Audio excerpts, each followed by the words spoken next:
Welcome to the tactical preview of Brentford versus Manchester City. In this series, I try to predict Man City's starting 11. I try to offer some insight into how I believe City should play based on the opposition, and we also briefly touch on the opposition. I try to provide some insight into how they have played recently, how they might play against City. Last time in the preview, I got 9 right. The time before was 11, so Pep's consistency is helping the predictions. So let's hope that we're able to get a similar number right this time round. Brentford, obviously no longer under Thomas Frank, but they were notoriously a very challenging side for City to compete against in the Premier League. They would be incredibly fantastic at their direct play, their set pieces, their second ball winning, their duel winning. They would often actually go man-to-man against City, and City were actually able to exploit that through Ederson's passing to Haaland. It was basically a massive challenge for City, seemingly, whenever we played Brentford. Now, thankfully, Thomas Frank is no longer the manager of Brentford. Obviously, there have not been wholesale changes. Brentford are still a very set piece, direct oriented side in the same way that Frank's Brentford were.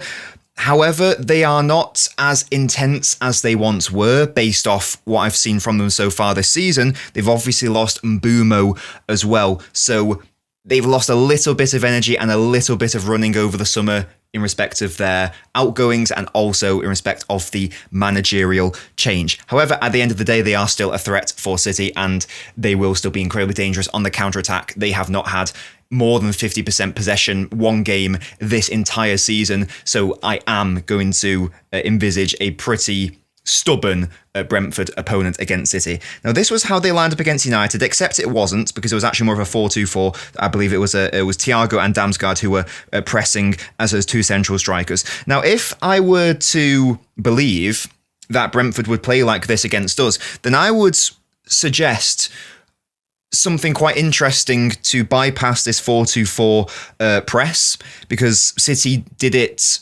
last season. Believe it was towards the start. They presented a really interesting way of getting around it. They basically, I'll just for a moment pretend that Foden's Kevin De Bruyne. They basically had Kevin De Bruyne pull out to like a left wing back sort of zone, and he was able to bypass that entire block and stretch their midfield to and then create outside of the block like that. But I don't think Brentford are going to play like that, because that was how they played against United, and no one respects United anymore. There's no doubt in my mind, I know Henderson's not going to play there, but just use your imagination, that they're actually going to be playing more of a 5-3-2 sort of vibe, not necessarily with these personnel, because I'm just like moving these around. I can't see them doing anything else other than playing a back five. This is how they set up against Chelsea, for example, with 5 at the back and a number of other opponents. It's only like when they maybe feel like they can get the better of the game do they opt for that back 4. So I'd be staggered, if they didn't rock up with anything other than a back 5. The key for City is going to be mitigating Brentford's key threat. So what did I say their key threat was? It was being direct. It was their transitions. It's essentially this idea of they want to stop-start play all the time and rely on those set pieces. The best thing City can do, therefore, based on that, and this sounds really straightforward, and this might be the most basic match preview that we do on this channel, the most basic tactical preview we do, but I do think it might be this simple.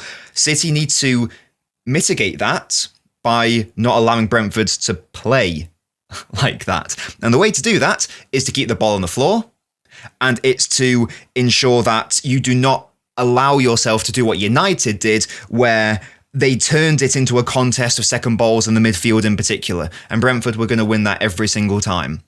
We don't want to play like United did and end up losing.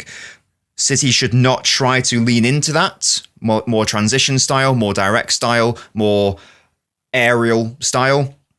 We should be trying to keep the ball on the floor and try to keep it on the pitch at the same time, rather than allowing it to be so stop-start.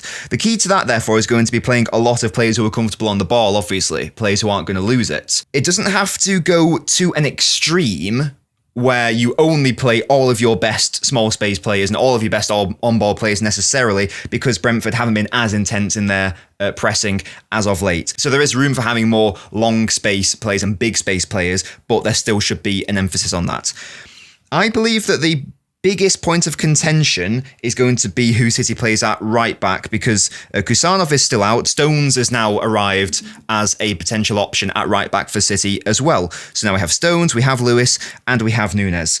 Now, based on what I've just said there, it would probably make sense for Lewis to start, or rather for me to predict Lewis to start, because he is that sort of player who is really tidy in possession and he will ensure that the ball does stay on the floor and it does stay in play. However, I wonder if that's going too far the other way, and I wonder whether Pep wants to give Stones a consecutive start. We do know that he's obviously an injury-prone player. We saw it with Savio. He came back from his injury at the start of the season. He was given a bit of a run in the side. I wonder if that will happen with Stones as well. Even though Brentford aren't going to be as intense, I still don't know if I want to play Núñez for this particular encounter. So I'm going to predict John Stones to start. And I'm going to be incredibly boring with my predictions.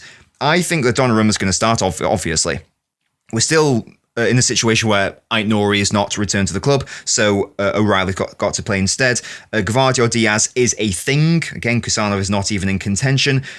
I suppose this is a big question mark because Rodri was taken off against Monaco. If Rodri is available to start, he should start though, so I'm going to predict him to start. Foden and Reinders, I would argue, as a duo, had their best game of the season so far against Monaco. Now, it wasn't Foden's best game, and it wasn't Reinders' best game on an individual level. Reinders was best against Wolves. Foden was best against maybe like one of United or Napoli. But as a collective, I actually thought that was this midfield's best game. So I'm going to predict the exact same midfield.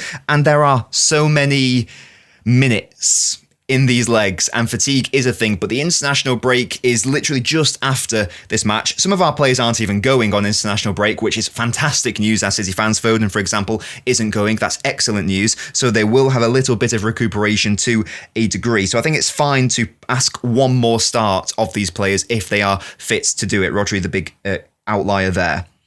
Haaland is Haaland, he starts. Doku in his current form, he starts as well. And as always, the question is just, what will be the situation on that right side? What's the dynamic going to be? Well, I'm going to predict that City play and operate in the exact same way as against Monaco. And that was a 3-1-6. That's what it was. Something like that. Essentially, O'Reilly was fluid, he was rotating, blah, blah, blah, blah, blah. But generally speaking, it was a 3-1-6. So Stones stayed on that defensive line with Diaz and Gvardiol. Rodri was asked to lock down that central area of the deeper midfield areas on his own. You had Reins and Bernard off the right side. Again, Doku, O'Reilly interchanged. That was ultimately how that Nico O'Reilly cross to Haaland was scored, with Doku drifting inside. Foden and Doku grabbing the attention of the Monaco players, O'Reilly having a free cross for Haaland. So I'm going to predict City to set up in the exact same way as I outlined in my Burnley analysis video, where we knew they were going to play a back five. It makes sense. If you know your opponent's playing a back five, you should probably try to play a front six if you can, because you're going to outnumber them from a numbers perspective, because 6 is a bigger number than 5. So that means they're either going to get overwhelmed, or it might mean they have to commit an additional body to that defensive line. So it's even more of a back 6 at times. That means they maybe have to drop one of their strikers even further back. That really limits the counter-attacking opportunities for a side like Brentford, who are very dangerous on the counter-attack. As I mentioned earlier, they are fine with having less than 50% of the ball. That is not a problem for them. Expect and anticipate City to have around 60 to 70% of the ball. That would not surprise me at all. The front six makes sense. Lots of people have their gripes with Bernardo as a starter. I am one of those people, but I'm going to predict him to start. Again, there has been this thing going around that City are picking up more points with Bernardo in the side than not.